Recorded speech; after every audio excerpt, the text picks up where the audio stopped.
시편 1절부터 7절입니다. 여호와께서 내 주에게 말씀하시기를 내가 내 원수들로 내 발판이 되게 하기까지 너는 내 오른쪽에 앉아 있으라 하셨도다. 여호와께서 시온에서부터 주의 권능의 귀를 내보내시리니 주는 원수들 중에서 다스리소서. 주의 권능의 날에 주의 백성이 거룩한 옷을 입고 즐거이 헌신하는 새벽 이슬 같은 주의 청년들이 주께 나오는도다. 여호와는 맹세하고 변하지 아니하시리라. 이르시기를 너는 멜기세덱의 서열을 따라 영원한 제사장이라 하셨도다. 주의 오른쪽에 계신 주께서 그의 노하시는 날에 왕들을 쳐서 깨뜨리실 것이라. 문 나라를 심판하여 시체로 가득하게 하시고 여러 나라의 머리를 쳐서 깨뜨리시며 길가의 시냇물을 마심으로 그의 머리를 드시리로다. 아멘. 오늘 말씀은 다윗의 시로 시편에 기록된 메시아에 관한 예언시 가운데 마지막 7번째 시입니다. 이런 오늘 말씀의 배경은 알 수 없지만 대체적으로 시편의 메시아 예언시들은 1차적으로는 다윗 언약에 근거한 다윗 왕과의 정통성 그리고 영광, 다윗 왕권에 대한 열방이 순종해야 되는 것에 대한 당위성을 제시하거나 다윗 또는 다른 신앙인물들의 체험에서 우러나온 다양한 신앙의 교감을 토대로 한 것이 대부분입니다. 하지만 오늘 말씀은 그런 1차적인 배경에 대한 암시는 전혀 없고 직접적이고 분명하게 왕과 제사장으로 오실 메시아의 통치와 종말론적 심판을 관한 예언입니다. 특히 다른 메시아 예언시들이 주로 메시아의 제왕적인 면모만을 강조하는 데 비해 오늘 말씀은 메시아의 제왕적인 면모를 동시에 강조하는 특징을 보이고 있습니다. 그리고 이런 특징으로 인해서 오늘 말씀은 신약 성경의 저자들에 의해서 자주 인용되기도 합니다. 이런 오늘 말씀을 보면서 오늘 말씀을 나눠보면 크게 두 부분으로 나눌 수 있는데 먼저 1절부터 4절은 여호와의 섭리와 불변하는 권세에 의한 원수들 가운데서 메시아의 왕과 제사장으로서의 사역을 예언합니다. 그리고 5절부터 7절은 노하시는 날에 이루어질 원수들을 향한 메시아의 종말론적인 심판을 예언합니다. 이런 오늘 말씀의 후반부 내용은 우리들로 하여금 주의 재림의 날에 대한 확고한 소망을 갖게 해주고 흔들림이 없는 믿음과 경건 생활을 하도록 이끌어준다라고 볼 수가 있습니다. 어쨌든 이런 말씀, 오늘 말씀을 오늘 말씀을 보면서 생각할 수 있는 것은 하나님은 완전한 승리를 준비해 주시는 분이다라는 것입니다. 1절 말씀을 보면 여호와께서 내 주에게 말씀하시기를 내가 내 원수들로 내 발판이 되게 하기까지 너는 내 오른쪽에 앉아 있으라 하셨도다. 이렇게 시인이 말하고 있습니다.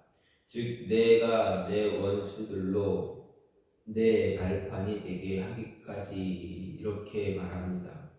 그래서 원수들로 발판이 되게 한다라는 것은 바로 원수들로부터 얻게 될 완전한 승리를 비유적으로 묘사한 그런 말씀입니다. 당시 고대 근동의 정복자들 그들은 전쟁이 끝나고 나서 승리를 거두었을 경우 패전국 왕의 몸이나 목을 발로 밟고 서서 자신의 군대와 패전국의 거민들에게 자신의 승리를 확실하게 드러내 보였습니다. 본문에서 이런 관습적인 표현을 사용하는 것은 예수님께서 그리스도께서 거두실 죄악의 세력에 대한 완전한 승리를 이야기합니다. 그리고 하나님 백성에게 주어질 구원의 성취를 보다 선명하게 보여주기 위한 것입니다. 이런 오늘 말씀은 우리 말씀에서 우리는 예수 그리스도를 지칭하는 네라는 표현이 반복적으로 사용되고 있는데, 이렇게 이런 표현을 반복적으로 사용한 이유는 바로 이런 승리를 이룩하실 분, 구원의 역사를 이루실 분은 오직 그리스도뿐이다라는 것을 강조하기 위해서입니다.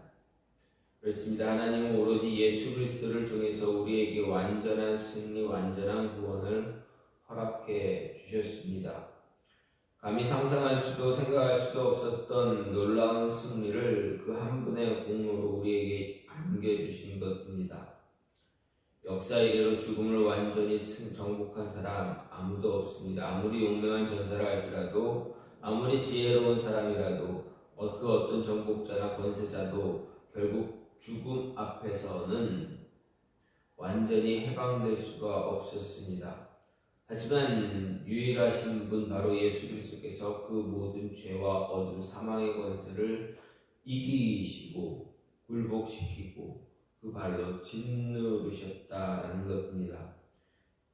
하지만 더 중요한 사실, 그것은 바로 예수님께서 친히 쟁취하신 승리를 우리에게 주시고 나눠주시고 그것을 공유하게 하셨다라는 말씀입니다. 이에 대해 사도 베드로는 찬송하리로다 우리 주 예수 그리스도의 아버지 하나님이 그 많으신 긍휼대로 예수 그리스도의 죽은 자 가운데서 부활하심으로 말미암아 우리를 거듭나게 하사 산소망이 있게 하시며 썩지 않고 더럽지 않고 쇠하지 아니하는 기업을 있게 하시나니 곧 너희를 위하여 하늘에 간직하신 것이라고 했습니다. 사람으로는 감히 상상할 수 없는 죽음과 저주에 대한 완전한 승리를 예수님께서 이루시고, 그뿐 아니라 예수님을 주로 고백하는 우리 모두가 이 놀라운 승리의 주인공이 될 수 있게 된 것입니다. 예수님으로 말미암아 사망을 이기고 영원한 생명을 얻는 존재가 된 것입니다. 이런 일은 우리 모두에게 복되고 놀라운 사실입니다.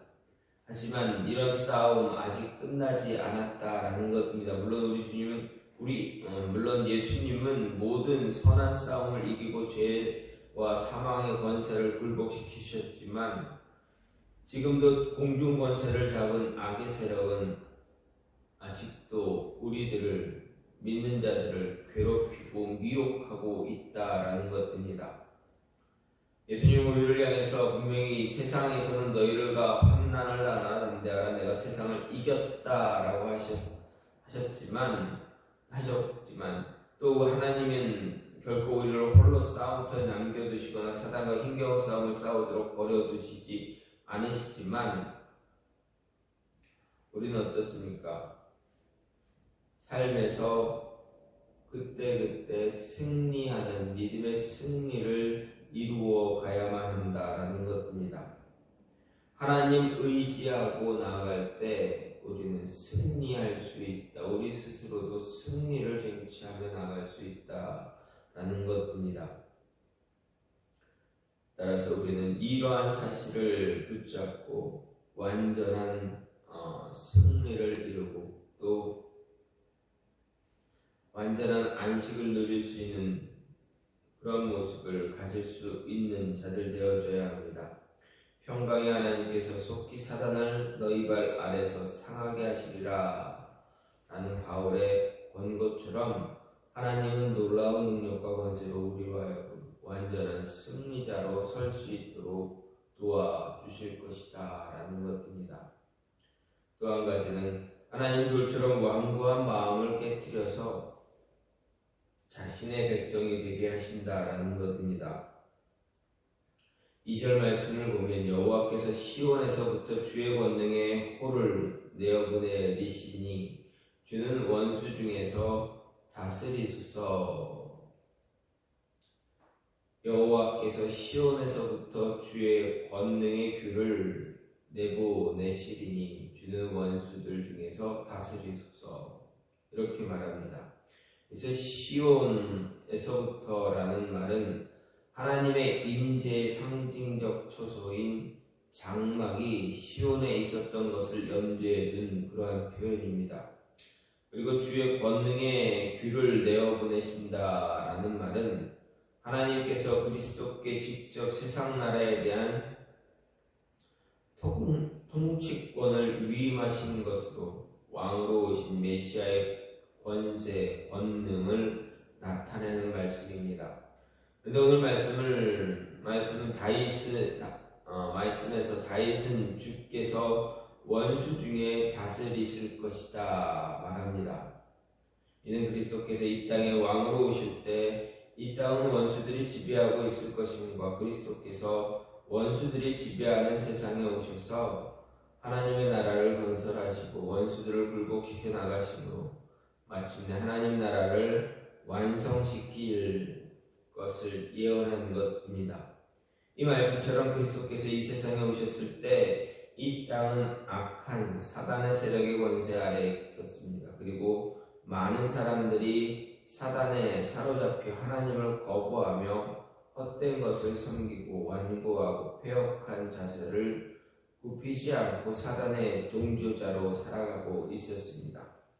뿐만 아니라 참된 빛이고 하나님의 아들이신 하나님의 본체이신 성자 예수님께서 이 세상에 오셨지만 사람들은 예수님을 알아보지 못했고 영접하지도 않았고 도리어 사단의 하수인 노릇하며 예수님을 핍박하고 저주하며 배척했습니다. 하지만 예수님은 이 땅에 오셔서 돌처럼 단단하고 강팍하여 깨어지지 않는 우리의 마음을 완전히 돌려놓으셨습니다. 그래서 그들로 우리로 하여금 예수는 그리스도라고 고백하는 놀라운 구원의 기적을 이루셨습니다. 3절 말씀에서 주의 권능의 날에 주의 백성이 거룩한 옷을 입고 즐거이 헌신하니 새벽 이슬 같은 주의 청년들이 주께 나오는도다. 이렇게 예언했던 것처럼 죄의 지배 아래서 죽음과 저주의 지배 아래에 있던 모든 영혼들이 주의 거룩한 옷을 입게 하셨고 그 앞에 나와 통회하며 자복하는 놀라운 기적을 이루어 주신 것이다 라는 것입니다. 우리 역시도 예수님의 십자가 아래 깨어지고 부서져서 하나님의 순전한 의의 백성이 되었습니다. 그리고 하나님과 원수된 우리로 주의 백성이 되어 그의 통치 아래 살게 하셨습니다. 따라서 우리는 하나님의 통치권 아래서 하나님의 준엄한 인도하심과 통치하심에 순종하는 그러한 자가 되어져야 합니다. 그리고 아직도 마귀의 종 노릇하며 어두운 가운데 행하며 멸망의 길로 치닫는 사람들, 완고하고 완악한 마음을 굽히지 않고 패역을 행하며 하나님의 진노를 쌓아가는 자들을 향해서 그리스도의 통치를 선포해야 하는 것입니다. 우리가 그렇듯이 그들이 아무리 완고하고 딱딱한 마음을 지닌 자라도 예수님의 십자가의 은혜, 부활의 능력, 생명의 복음의 권세는 우리의 마음을 깨트리고 하나님의 백성으로 살아갈 수 있도록 이끌어준다라는 것입니다. 시인은 오늘 말씀을 통해서 분명히 얘기합니다. 하나님께서 우리에게 완전한 승리를 주셨다. 그 완전한 승리로 인해서 돌과 같은 우리의 마음도 깨트려 주시고 우리로 하여금 하나님 앞에 나와 무릎 꿇게 하신다라는 것입니다. 이런 시인의 고백처럼 우리도 하나님 앞에 무릎 꿇고 우리 마음으로 하나님을 붙잡고 영접했으니 하나님 우리로 하여금 끝까지 하나님 붙잡고 나아갈 수 있는 승리하며 나아갈 수 있는 자들 될 수 있게 해달라. 우리는 늘 간구하며 나아갈 수 있어야 한다라는 것입니다. 이 모습이 저와 여러분의 삶 속에서 오늘 하루 온전히 이루어져 갈 수 있는 모습이 되기를 간절히 소망합니다. 이 시간 같이 기도하기 원하는 하나님, 돌처럼 단단했던 내 마음을 무너뜨리시고